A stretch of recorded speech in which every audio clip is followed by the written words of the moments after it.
Le président de la République et président de l'Union africaine prononce un important discours sur le climat lors de la réunion de haut niveau du comité des chefs d'État et de gouvernement africains sur les changements climatiques. Le président de la République participe à un déjeuner de l'Alliance du Pacte de Paris pour le peuple de la planète Terre.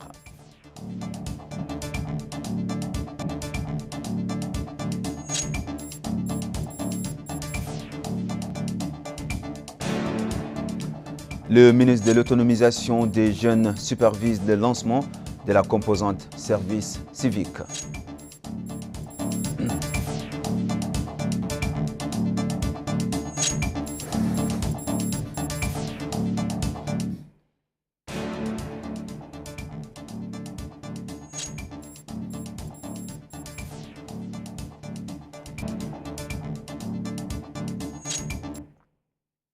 Mesdames, Messieurs, bonsoir. Merci de vous joindre à nous pour cette nouvelle édition.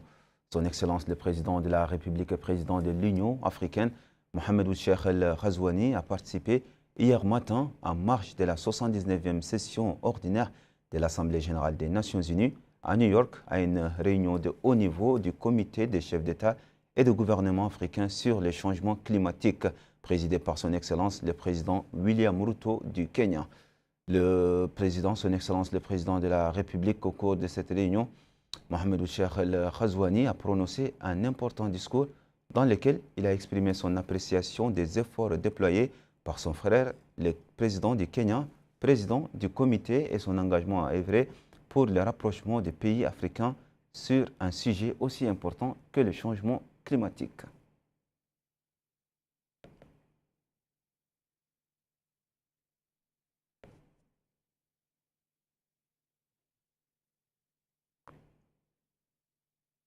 Voici l'intégralité du discours prononcé par Son Excellence, Monsieur le Président de la République, le Président de l'Union africaine, Mohamed Ould-Cheikh El Ghazouani, au cours de cette réunion de haut niveau du comité des chefs d'État et de gouvernement africains sur les changements climatiques.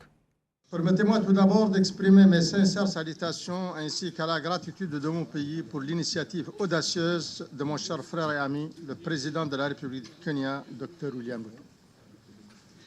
Son engagement constant à réunir les États africains autour d'un sujet d'une importance capitale comme celui des changements climatiques témoigne de son leadership. À quelques mois de la tenue de la COP29 en Azerbaïdjan, cette démarche de coordination et de concertation nous permettra de répondre à l'urgence d'une action collective renforcée à l'échelle du continent. Dans cet esprit, je tiens à le féliciter chaleureusement pour l'organisation du tout premier sommet africain sur le changement climatique en septembre 2023. Ce sommet historique a permis l'adoption de la déclaration de Nairobi des dirigeants sur les changements climatiques. Cette déclaration, mesdames et messieurs, a contribué de manière décisive à l'élaboration d'une position continentale claire et forte lors de la COP28 aux Émirats arabes unis.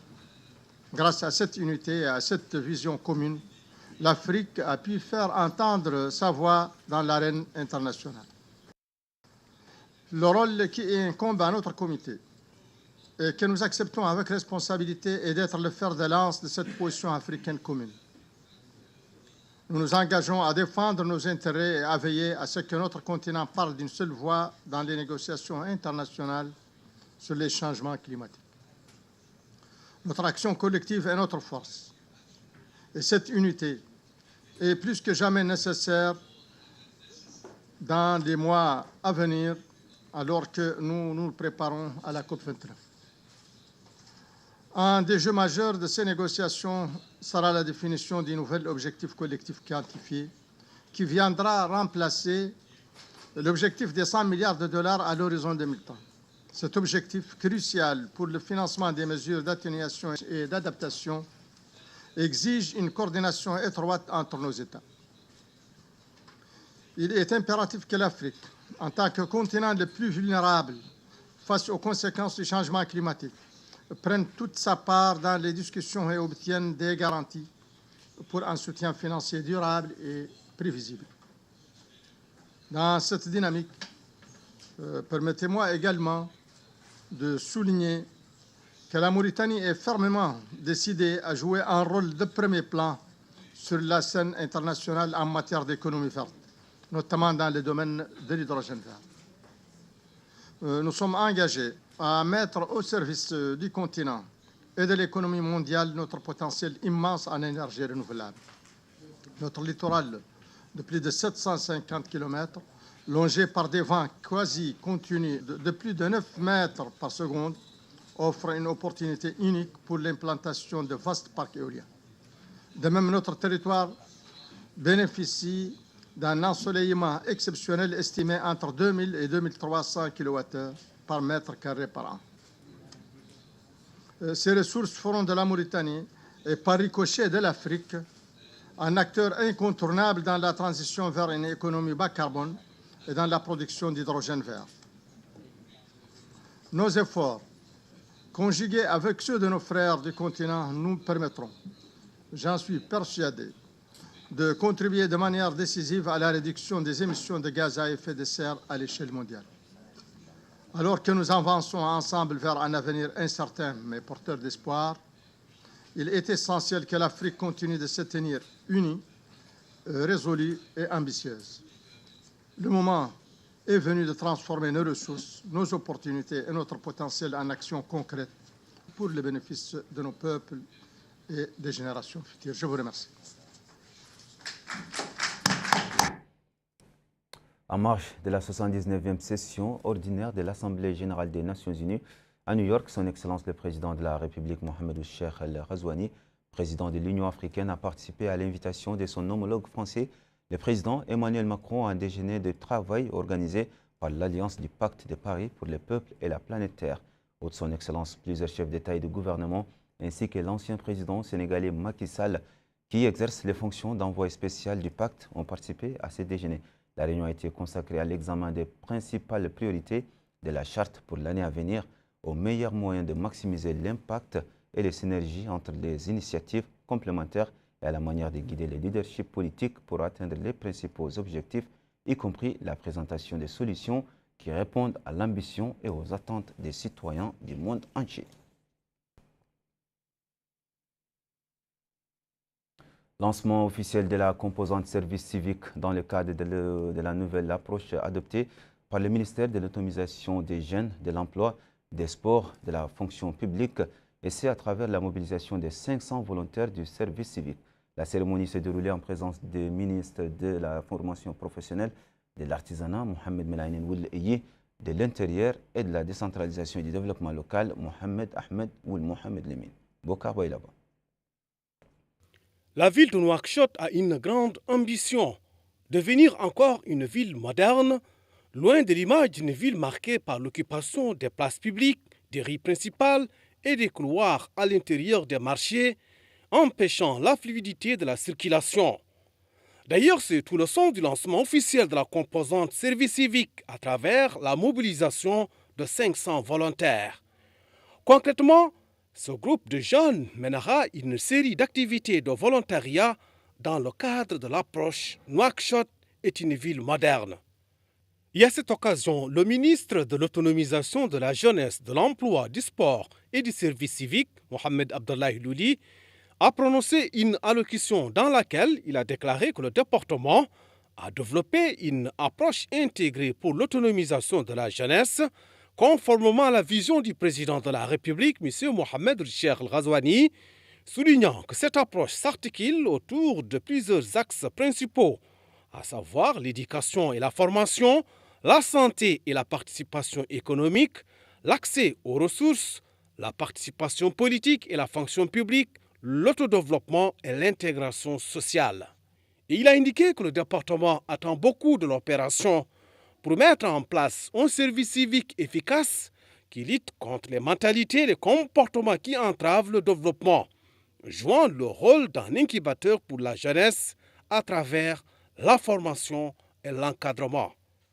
Autre allocution, c'est celle du maire de la commune de Tavrazaïn, Taleb Ould Mahajoub, qui a indiqué que le volontariat est une forme élégante de service civique pour servir l'intérêt général dans lequel les jeunes s'imprègnent de valeurs nobles basées sur la disposition à se mettre au service de la patrie.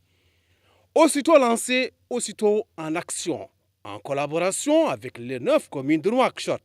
Cette opération pilote mobilise 500 volontaires pendant 3 mois, contribuant aux préparatifs en cours pour l'ouverture de l'année scolaire à travers le nettoyage de 251 écoles primaires à Nouakchott. Et au cours de la deuxième phase de l'opération, les volontaires seront répartis entre les activités d'appui à la fluidité de la circulation routière, de sensibilisation au comportement civique, de gestion et de nettoyage des espaces publics et d'assistance aux malades fréquentant certaines structures sanitaires de Nouakchott. Le ministre de la Santé, Abdullahi Wilwedi, a présidé aujourd'hui dans les locaux du ministère une réunion avec les directeurs régionaux de la santé des wilayas du pays. La réunion était l'occasion pour le ministre de donner des instructions aux directeurs et d'annoncer la mise en place de 2 cellules au niveau de la présidence du gouvernement. Sujet Yedel Fall. Tous les directeurs régionaux de la santé de toutes les wilayas du pays étaient présents à cette réunion. Au cours de cette réunion, le ministre a évoqué le cadre général de la réunion, notant que les pouvoirs publics sont encadrés par la loi et que personne n'est au-dessus de celle-ci. Soulignant que la lutte contre la corruption est un pilier essentiel d'un programme ambitieux pour le pays, et non un slogan creux, précisant que les recommandations émises ne sont pas un avertissement cette fois-ci, rappelant la déclaration du patrimoine obligatoire pour tous ceux qui gèrent des fonds publics. Le ministre a insisté sur la nécessité de respecter les horaires de travail, de mettre en place un système d'enregistrement des présences à tous les niveaux de la pyramide sanitaire. Le conseiller du ministre de la Santé chargé de la Santé a souligné de son côté que les cadres de son ministère sont un pilier essentiel de la mise en place et de l'exécution du programme du département. Vous êtes, a-t-il dit, le centre de vibration de chaque plateforme dans les Muqata. Ces plateformes seront suivies en temps réel. L'assistance a pu suivre les détails sur la mise en place de la nouvelle application du département. Santé toujours, la secrétaire générale du ministère de la Santé, Mme Alia Menkous, a participé hier soir à Nouakchott à la marche Les Pas de l'Espoir en soutien aux enfants atteints du cancer. Cette marche, organisée en partenariat avec les services pédiatriques du Centre national d'oncologie et l'Association des médecins contre le cancer, vise à soutenir les enfants atteints de cancer. C'est un compte-rendu de Moussa Ndiaye. On prépare à cette marche pour tous contre le cancer. Les techniciens et cadres du ministère de la Santé et représentants des organisations de la société civile. Cette marche est organisée par les services pédiatriques du Centre national d'oncologie et l'Association des médecins contre le cancer. Une occasion pour les organisateurs d'initier sur place quelques séances de sensibilisation sur le danger du cancer et les dispositions à prendre à temps. Madame Alia Bint Menkous, secrétaire générale du ministère de la Santé, a dit dans son discours que cette activité vient renforcer les actions des pouvoirs publics dans leurs orientations de solidarité avec les enfants touchés par certaines maladies. De son côté, la directrice générale du Centre national d'oncologie, Madame Ortelbenin Bint Zain, a fait un bilan des résultats des enfants touchés par le cancer. Elle a précisé que sa structure ne ménage aucun effort pour coordonner toutes ces actions avec la société civile et l'association des étudiants médecins contre le cancer. C'est dans ces cadres que le président de cette association, M. Ahmed Chinkiti, a expliqué les objectifs et le rôle que jouent les étudiants mauritaniens contre le cancer. Il a précisé l'aide que les étudiants de l'association apportent aux enfants afin de les encourager.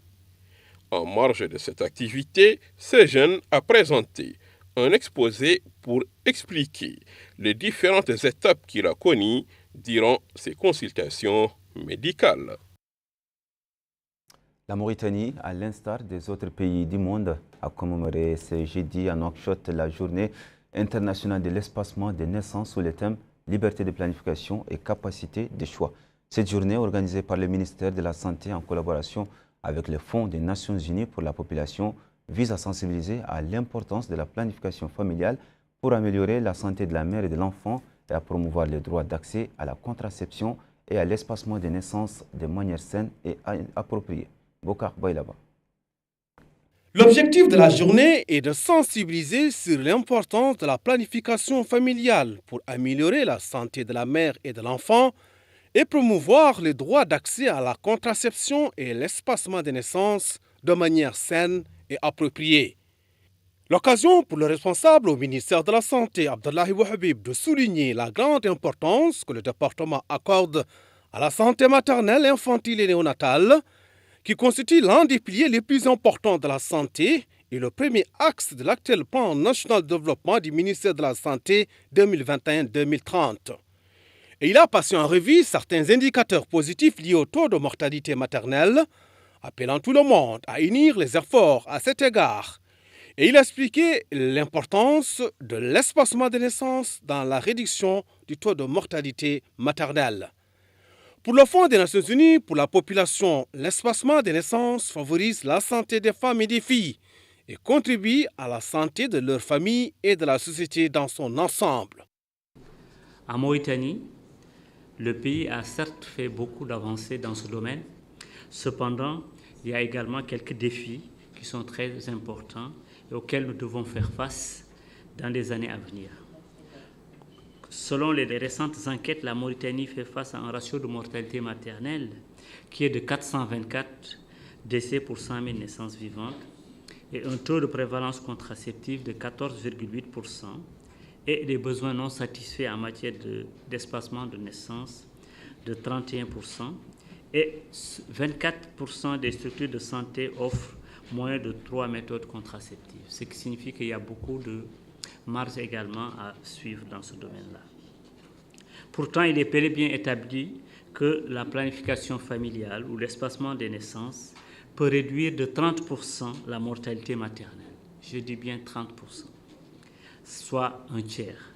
En plus de ses bienfaits sur la santé, il joue un rôle clé dans l'autonomisation des femmes et contribue à son développement durable. Je tiens à remercier le gouvernement, les sociétés professionnelles et la société civile mauritanienne pour leurs engagements, ainsi que les efforts visant à atteindre les objectifs de développement durable à l'horizon 2030.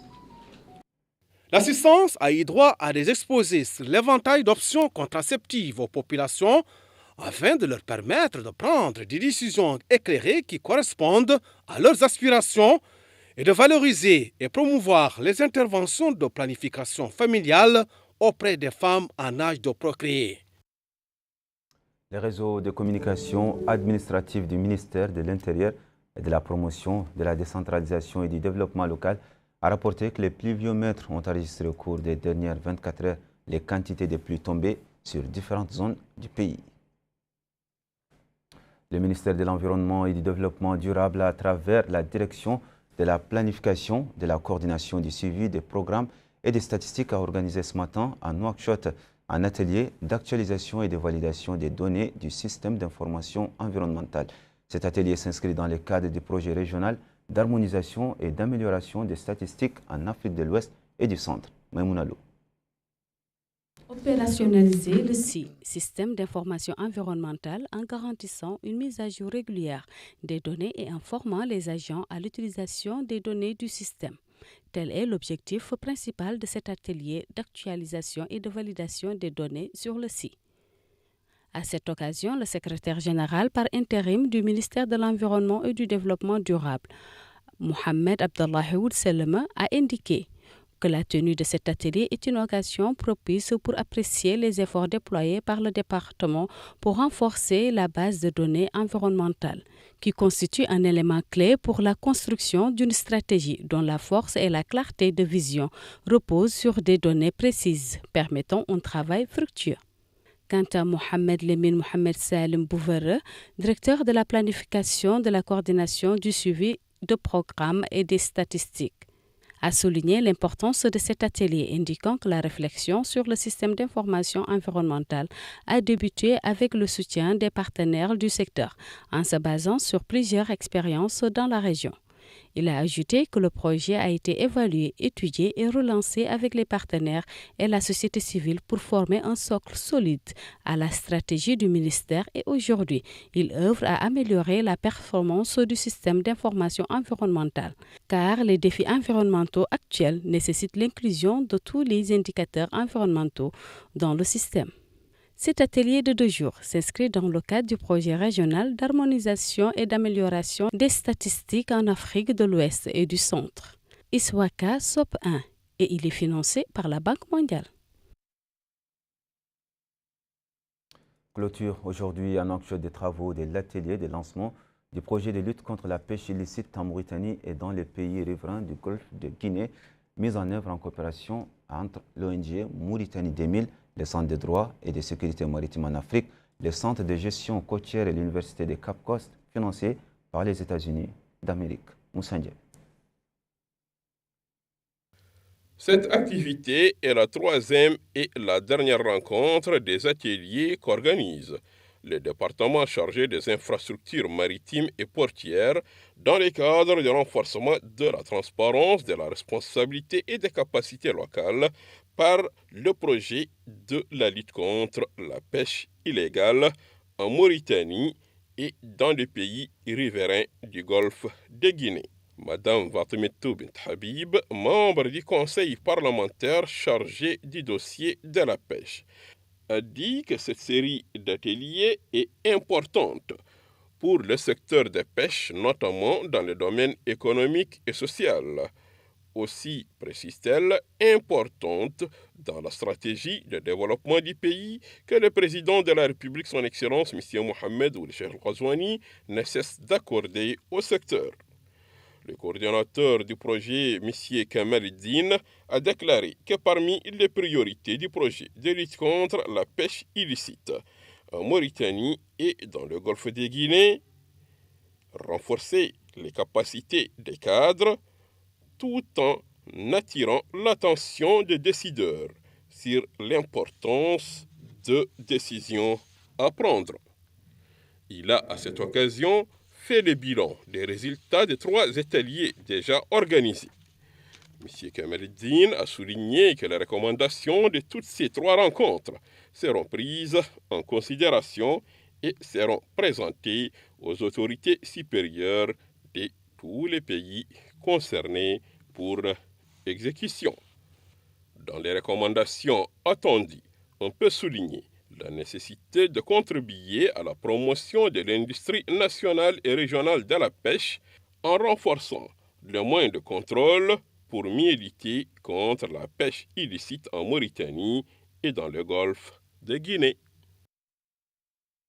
Nous fermons ce journal par une page culturelle avec l'Union des littéraires et écrivains mauritaniens qui a accueilli hier soir à Nouakchott dans son café littéraire le poète Ahmed Ould Walid dans le cadre d'une soirée de louanges et de médih dédiée au prophète Mohammed, paix et salut sur lui. La manifestation qui est organisée en coopération avec l'Union mauritanienne de la littérature populaire a réuni des poètes, des écrivains, des littéraires et des hommes de la culture.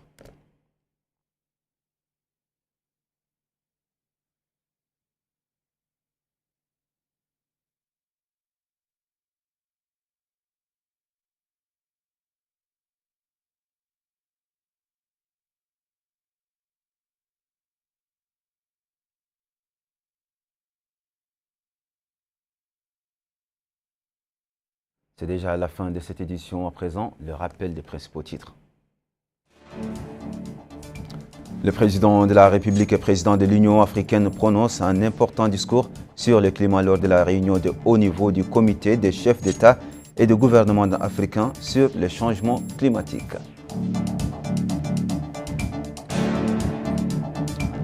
Le président de la République participe à un déjeuner sur l'alliance du Pacte de Paris pour le peuple et la planète Terre.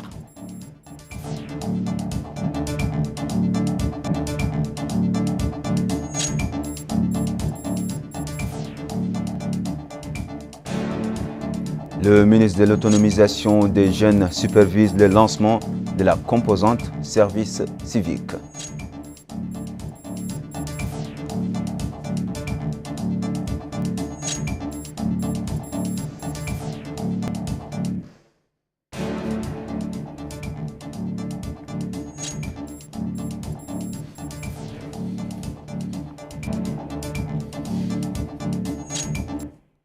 Mesdames, Mesdemoiselles, Messieurs, merci d'avoir suivi cette édition. Merci de votre fidélité. Restez avec nous pour la suite de vos programmes et bonne soirée.